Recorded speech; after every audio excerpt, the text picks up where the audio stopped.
It's 2 o'clock, so we'll get started with roll call. Candelas, absent. Duan? Here. Foley? Here. Kame? Here. Cohen? Here. We have a quorum.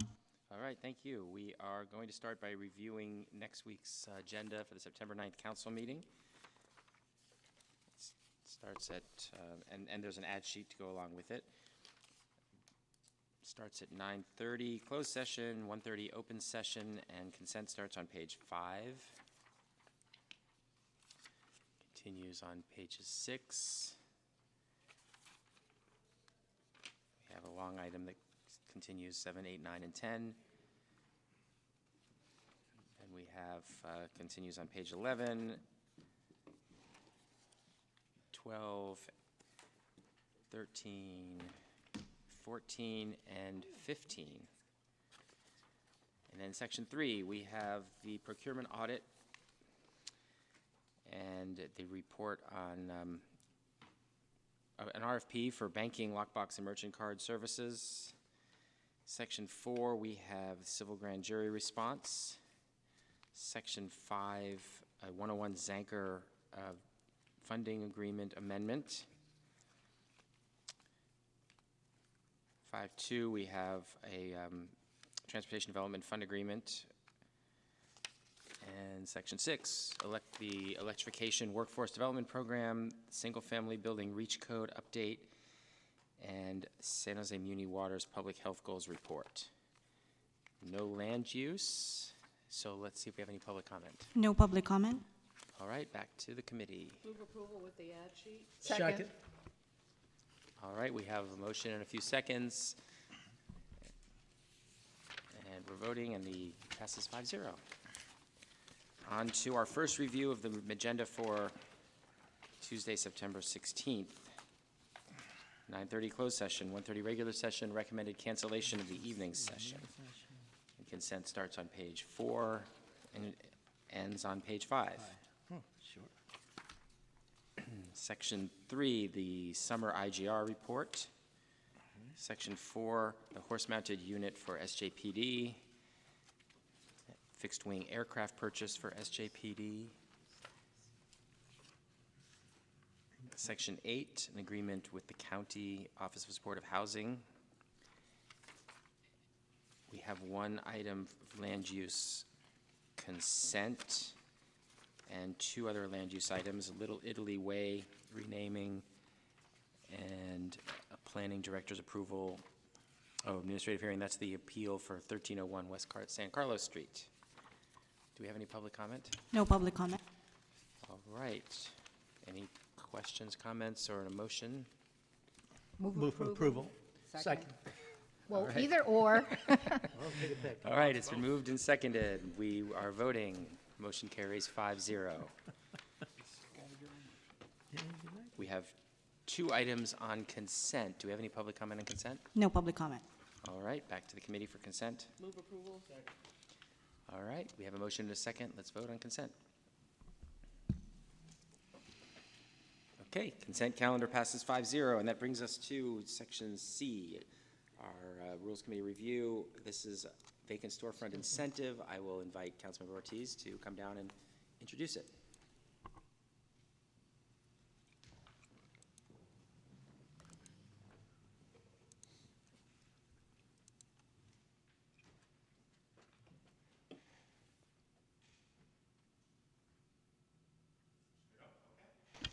All right, thank you, colleagues. I want to thank staff for their thorough analysis, and as well as flagging that staff is currently at capacity and the challenges that they are facing.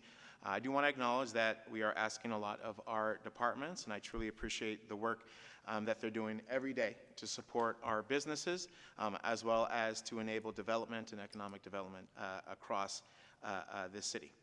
I agree with staff's approach to consolidate, promote, and raise awareness of the city's many small business programs through OEDCA. I think that's valuable work. At the same time, I do want to stress that our intent is not just to elevate and provide a direction to and support the existing programs, but also to explore new ones and to make sure that this incentive program, which has been successful in San Francisco, can be piloted here in the city of San Jose. I think that, for example, as we just passed an increase for code enforcement fines for blighted properties, we also have to have positive levers and positive incentives for property owners to enter agreements with small businesses and open up opportunities in our corridors. But that being said, my understanding is this is not killing the policy, but it is just essentially deferring it to the budget process, and so I will wait patiently for that conversation. I do have a few questions in regards to some of the things that were included in the overall, I guess, feedback from staff. And I guess, I don't know if Chris can speak to that. I wanted to ask, in your text, you cite that there's an assumption that 245 businesses would be using this program in the first year. Just would like to ask what data or information you're utilizing in order to cite that information.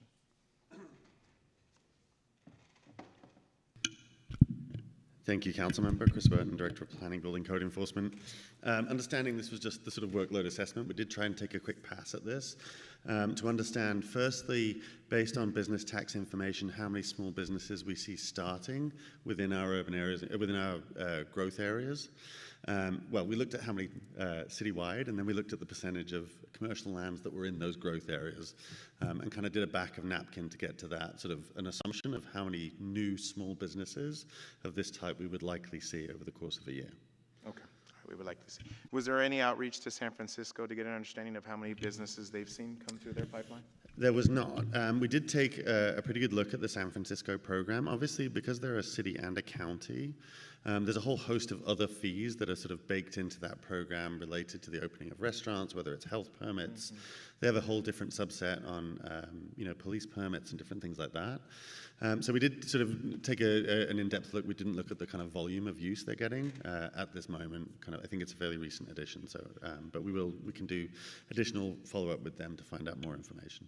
All right, thank you, Chris. I just want to be mindful, let's not throw the baby out with the bathwater. I think, we don't have to necessarily replicate exactly what San Francisco is doing, especially if they're, I guess, avoiding multiple fees. Well, maybe we're only avoiding one type of fee or one type of permitting fee, or maybe we are defining the type of businesses that qualify for this sort of incentive program to areas, that are located in areas of a lot of blight or lower socioeconomic districts. And so I just want to make sure that we're continuing to advocate for innovative ways to increase investment in some of our more blighted and underdeveloped areas.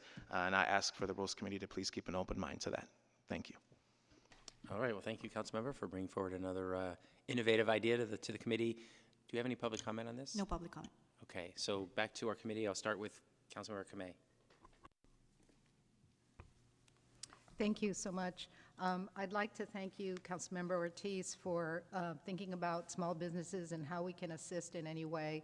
I think that there are, in fact, a lot of programs out there. It would be nice, given that we have a new director of the Office of Economic Development and Cultural Affairs, that we take a look at all of these programs, look at their usabilities and what is working, what's not working. I do understand that my staff looked into what San Francisco saw, and they defined it as being on the first floor, and this last year they saw 11, it looks like 11,000 is what we kind of came up with, who used the program. So it can be very effective, but I think that given that we have so many programs, we ought to figure out, what is the best way to assist small businesses, and how can we as a city incentivize the ability to have them thrive, because we know how important small businesses are. You and I sit as liaison to the Small Business Advisory Committee, and I think that there is something to be done there. That what exactly that is, I think we need to take a look at it, revamp it if necessary, and kind of refresh it in new ways to make it more effective. So I just want to thank you so much for bringing this forward. Councilmember Dewan. Thank you, Chair. Thank you, Councilmember Ortiz, for putting out this memorandum. I just have a few questions. My understanding is that in 2025, I believe there's 3,000 businesses that use, and it costs $2.2 million. Is that correct? Thank you for your question, Councilmember Dewan. So you said 3,000 businesses that have used in San Francisco? Is Yeah, that in what San you're saying? Francisco, yes. Okay, I don't have that Okay. information So exactly. if you were to break down the cost, it's only about $750 per businesses. So if we were to waive all the fees, just for Chris, let's do an arbitrary number of 3,000. How much would that cost the city as a whole, including maybe staff times and everything else? So there's a number of different things that go into this. Just to kind of give you a sense, the business license tax is roughly, I think it's $220 for the first 2 employees. Then it's about, it's $37 per employee up to 35 employees. So roughly, let's say that's $1,500 if you're up to 35 employees just on the business license tax. I think the bigger issue comes in when we talk about permitting costs. Now, obviously, this goes a number of different ways. If you're an existing retail business going to an existing retail space and there's very limited scope of work, it could be that it's a relatively simple process. On average, I'd say it's somewhere in the region of probably around $3,000 to $3,500 for a relatively small kind of retail space. Now, if you add complexity, whether it's a restaurant, if you're sort of changing out equipment, then obviously that price will go up just on permitting costs alone. And again, that includes not just the permit, but also construction taxes that we charge against that. So it's probably anywhere between, for a small business, we were just assuming small retail and restaurant in our growth areas, it could be anywhere from sort of $3,000 to $10,000, conservatively on just permitting costs. Now, obviously, we're cost recovery.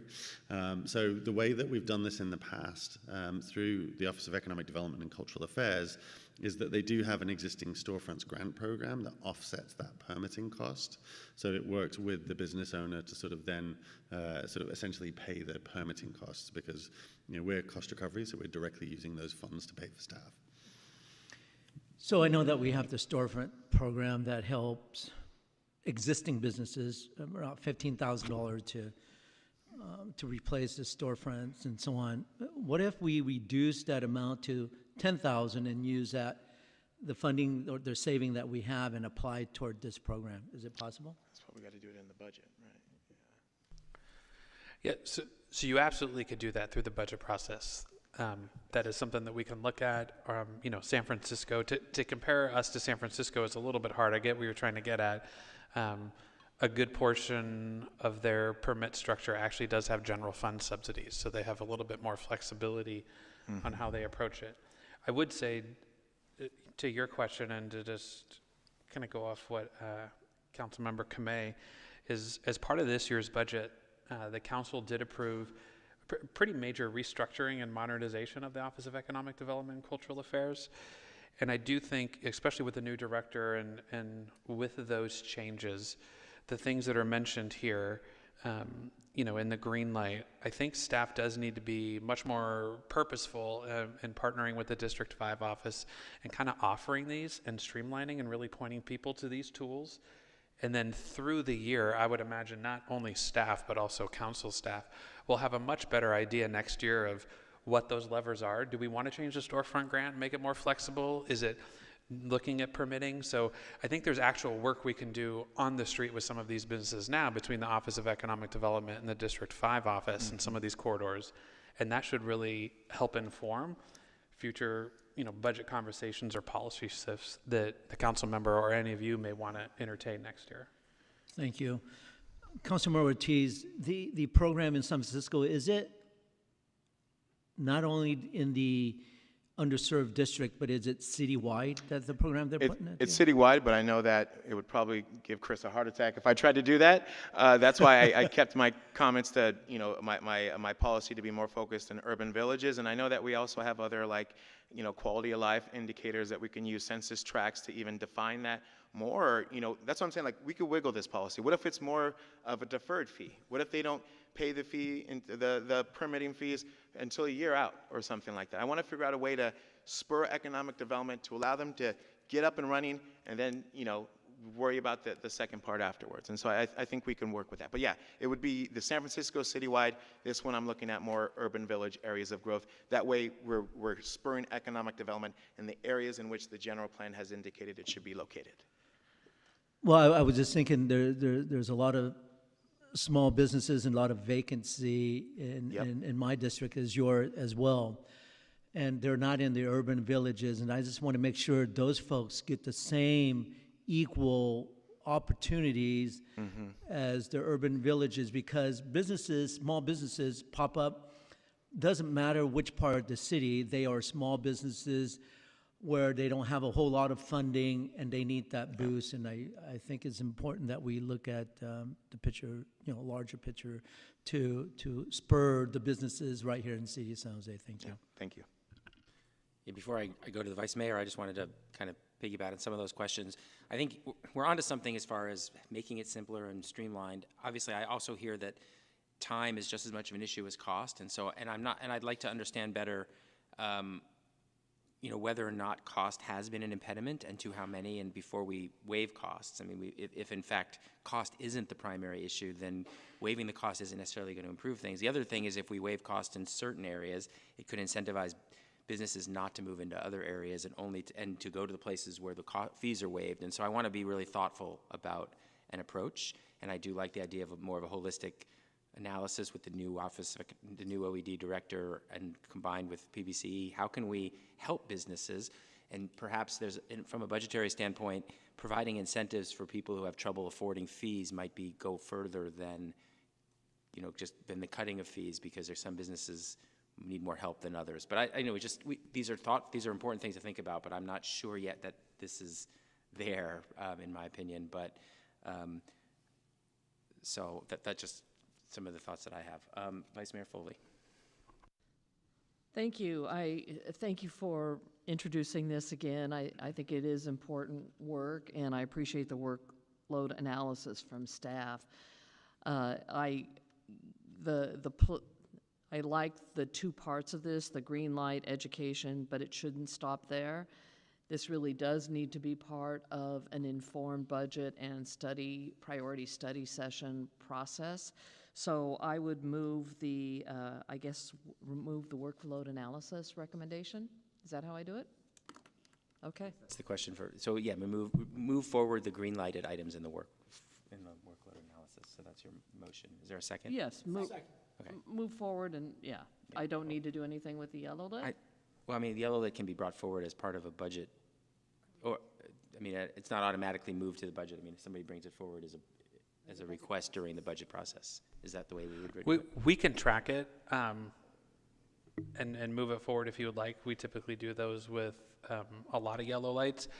I would think through this year and kind of through the renewed effort of small business and the District 5 office and the council member and Jen working together, that this proposal may shift a little bit as the council member and staff learn more as well. So something new could be introduced, but I'll have Jen and the council member talk about that as they start working on implementation and kind of lessons learned. Okay, And happy to work with any of you as well. great, thank you. All right. Oh, Councilmember Dewan, I see your hand went back up. Yeah, I think. Councilmember Candelas. Go ahead. No, thank you, Chair. No, I again just wanted to thank the author of this memo, Councilmember Ortiz, for bringing this conversation forward. I think ultimately, the focus and the being intentional about wanting to invest in areas that have historically been disenfranchised is an important conversation, especially for us as a committee, as a whole, to be able to discuss. And so while there are some yellow lit items, I think it's important that we have this conversation, especially, as Councilmember Dewan mentioned, seeing a incentive or a fee reduction program to be implemented citywide. That conversation needs to happen in the budget. And I hope to have a conversation of how we can be purposeful in where our values are, aka the budget, next year. And so, I appreciate your efforts, Councilmember Ortiz, and look forward to tracking this as well. And ultimately, the focus that you're bringing to East San Jose is something that I want to commend you for. and appreciate my colleagues for the conversation and contributions to this. Thank you. All right, back to Councilmember Dewan. Thank you, Chair Cohen. I appreciate your thought about time. Time is money in the business world. And this goes to Chris because if a constituent, for example, procure a building that costs around $10,000 a month of rent, and if it's our process for permitting take 24 months, they're out of business before they even started. And I would hope that we as a city find ways to reduce that timeline to 6 months where businesses can start and survive in this difficult economic time. And I think it's important that not only small businesses, large businesses, including investor who willing to build housing, we're in a housing crisis, and we need to make sure we move forward. Thank you. Yeah, and I'm sure it obviously depends on the complexity of projects on these timelines, and that for the most part, standard permitting process is pretty short, but it's a lot of the other things that happen, the construction permits, the inspections, and all those things that often take a while, and we should always be looking for efficiencies in our process, but it's not always, I know Chris is sitting in that box, and I could see he's a little nervous about being held to blame for every delay that happens in our process, but it's not always on you. Not nervous at all. I will just say there's multiple parties involved in the permitting process. We do have a number of programs that are aligned at expediting these processes. We do try and work with the Office of Economic Development and Cultural Affairs to do a lot of outreach to small business and brokers to ensure that they understand the requirements of any building that they are leasing.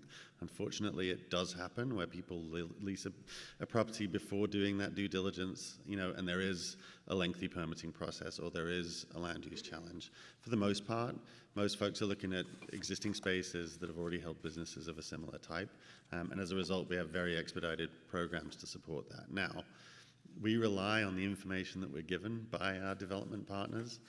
I'd like to say that if people would give us perfect applications, we'd happily approve them first time.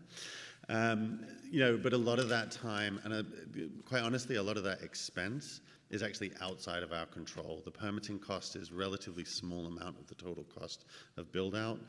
A lot more of that is on the construction side, the sort of design side, as you said, the lease side. So there's a lot more that goes into it. We're certainly doing everything we can to align our process and make sure that we're not creating additional roadblocks or impediments to small business.